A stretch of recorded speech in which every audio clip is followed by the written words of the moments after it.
to say something about the book that you have recently published called Many Roads Travel. I think that we have a display in reference to that. Why don't you talk about that book and some of the things that you feel that are associated with that? Yes.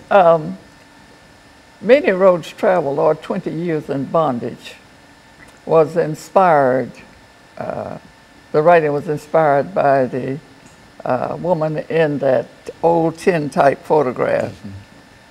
And by the pipe stem that she had, which somehow remained in the family for over 200 years.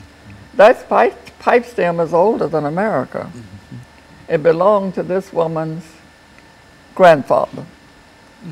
In the 1970s, when I became very much submerged into genealogy, I did research in North Carolina, where this woman, we first find her.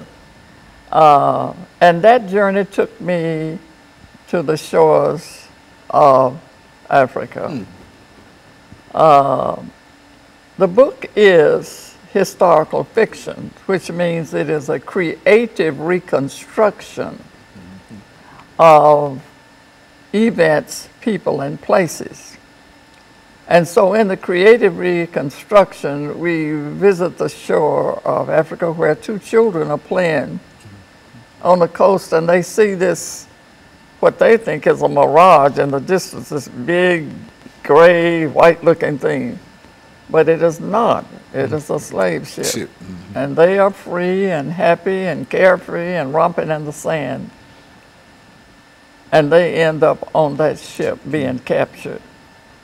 This story takes the reader across the Pacific Ocean and onto that ship where, according to the Kirkus Book Review, the whole book is filled with hard truths and is a heartfelt read. I don't think you could find a writing that would be more intense and informative than this 6 weeks trip that this young woman endured.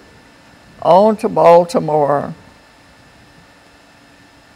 on to Norfolk, and finally to North Carolina, to the Piedmont.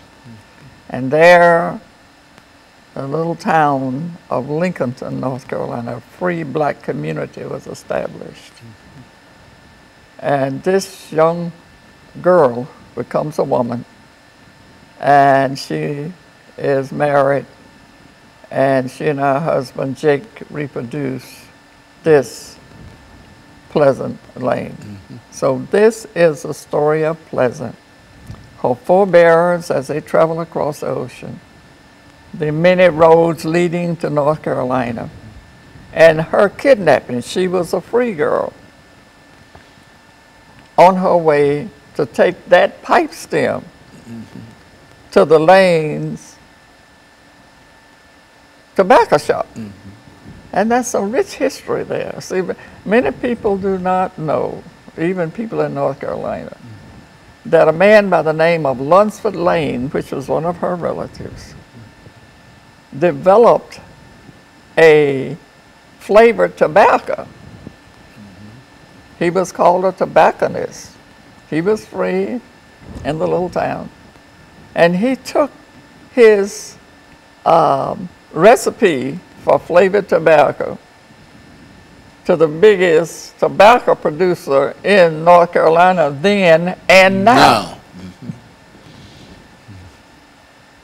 And